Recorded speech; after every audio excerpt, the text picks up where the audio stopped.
Valery Fedoruk from Ukraine. Valery, nice to have you here. Hello, Jack. That's great pleasure. That's great pleasure to have you on an interview. So, Valery, I have a few points. Like Independent Day yesterday in Ukraine. Tell me about this something.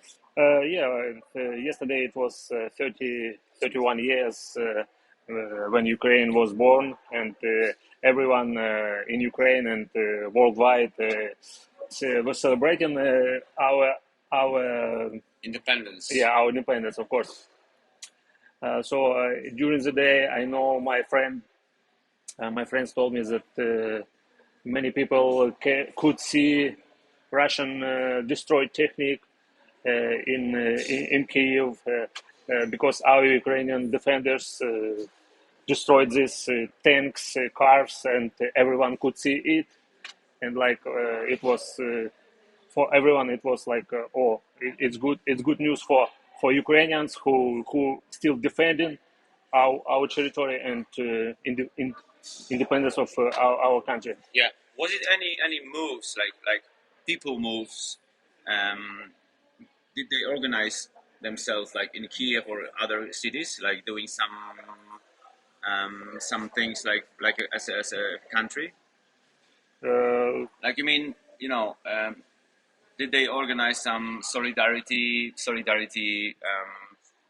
picnics or something, or that was quiet No, yesterday? I don't think that now it's a good idea because our government warned especially for yesterday our Independence Day because everyone knew that Russian government Russian Federation could bomb us especially for yesterday, Yeah. and I know it that during the day everything was good, but in the evening it was bombed one small city. Yeah. It's called Chaplin in Dnipropetrovsk region, and it was killed 25 people. So and it wasn't reason to have some picnics or something like that because we should be careful about this, Yeah. especially who still now living in Ukraine. Yeah. So tell me, Valerie, your life from war begins. Oh, it was an interesting story. So when the war started, 24 February, I was in Moscow. But before 17-23 February, I was in Kiev. I was participating in Ukrainian national championship. I lost the final to our new superstar Ukrainian, Dmitry Sherbakov. Yeah, and Greetings to Dmitry.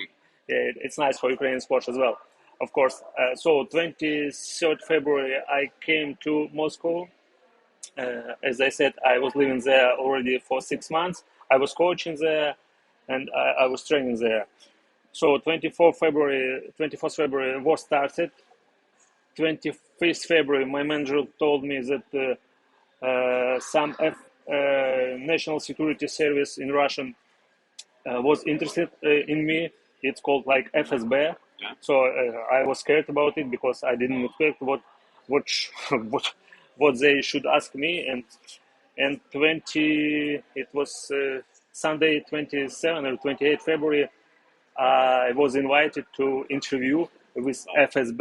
It was like 4 hours interview, and I can say that when you speaking with these guys, you already feeling this guilty that you are guilty in something. Yeah, I was scared to be honest.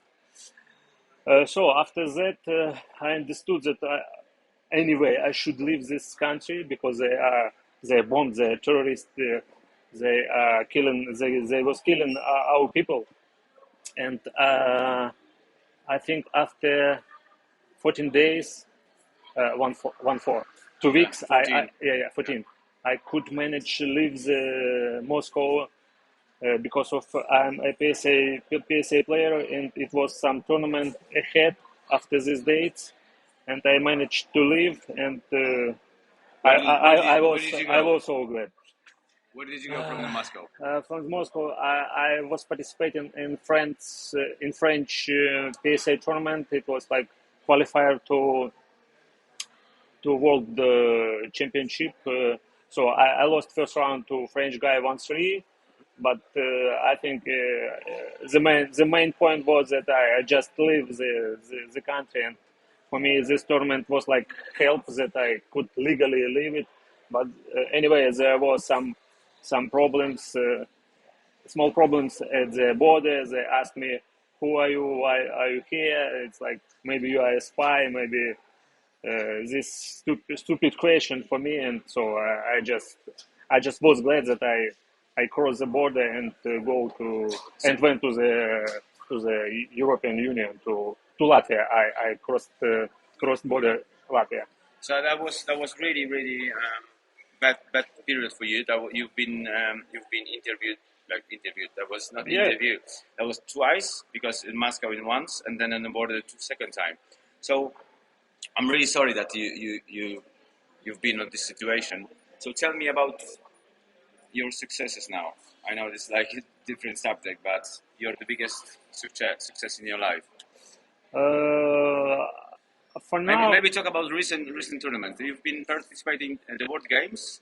yeah, it's a good question. I think now just realize that the biggest success that I reached PSA ranking, my highest ranking was 148. I think it's a huge for me for now. That's good. Yeah, and it's been recently tournament World Games in United States of America, and I think it's like uh, like huge event, not Olympic Games, Yeah. but for sports who are not couldn't participate in the Olympics. So I mean that huge for me to be participating in this such tournament. And And of course for Ukraine as well, because yeah, you're yeah, yeah, representing Ukraine, and yeah, that was quite good team. yeah, and Doesn't matter which place you've been held, but yeah, that was great to see Ukrainian guys on the World Games. yeah, I can say more.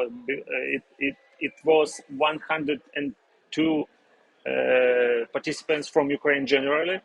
Yeah, it was for squash players, for players, but Ukrainian team generally took third place in World Games. It was a huge result for general for Ukrainian sportsmen and for Ukrainian team. That's amazing. I think Yeah, this is biggest achievement yeah, for of me. course. Would be. So tell me about that was individual European Championship in Ah, Hamburg. We've been there together. So you've been with your team, and tell me about this. yeah, sure. So when the war started, as I said you before, our Ukrainian Squash Federation did write to European Squash Federation that they can help us, and they as well banned Russian and Belarusian squash players, and the European Squash Federation as well could help us by money. They donating, and